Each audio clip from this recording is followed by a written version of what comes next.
పులివెందల ఎమ్మెల్యేకి ధమ్కీ ఇచ్చిన Telangana CM Revanth Reddy. Correct గా సరిపోదండి టైటిల్ ఇది. మాజీ సీఎం జగన్మోహన్ రెడ్డికి అభిమానులు షాక్ ఇచ్చారు. జగన్మోహన్ రెడ్డి అభిమానులకి సీఎం రేవంత్ రెడ్డి షాక్ ఇచ్చారు. విషయం ఏందని తేరబార చూస్తే ఈ రోజు ఆయన పుట్టినరోజు సందర్భంగా ఏపీలోనే కాకుండా తెలంగాణలో కూడా రప్ప రప్ప నరుకుతాం, పొడుస్తాం, కుళ్ళబొడుస్తాం అంటూ వీరంగం చేశారు అభిమానులు. ఖమ్మము, పంజాగుట్టలో మెయిన్ గా పుట్టినరోజు వేడుకలో జనాలు ఇబ్బందులు గురి చేశారు. ట్రాఫిక్ జామ్ చేశారు, విచ్చలవిడిగా చేశారు, తాగుడుబోతుల మాదిరి బిహేవ్ చేశారు. తాగే ఉంటారనగా అది వేరే విషయము. అయితే జగన్ అభిమానుల మీద కేసు నమోదు చేసి రిమాండ్కు తరలించారంట. అంటే రిమాండ్లకు తరలించేంత వైలెన్స్ చేశారనమాట వీళ్ళు.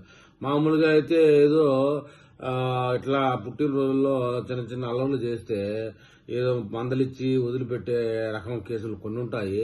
కానీ నమోదు చేసి రిమాండ్కు పంపించారని చెప్పేసి వార్తలు వింటామను. ఇంకా చాలా పెద్దగా చేసినట్టుంది.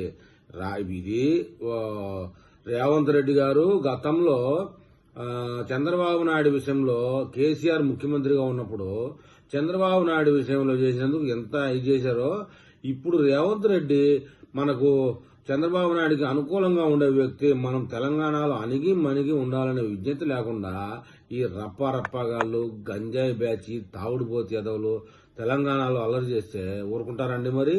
మరి ఈ విషయంలో కూటమి అభిమానులు ఏమని కామెంట్ చేస్తారో చూద్దాం.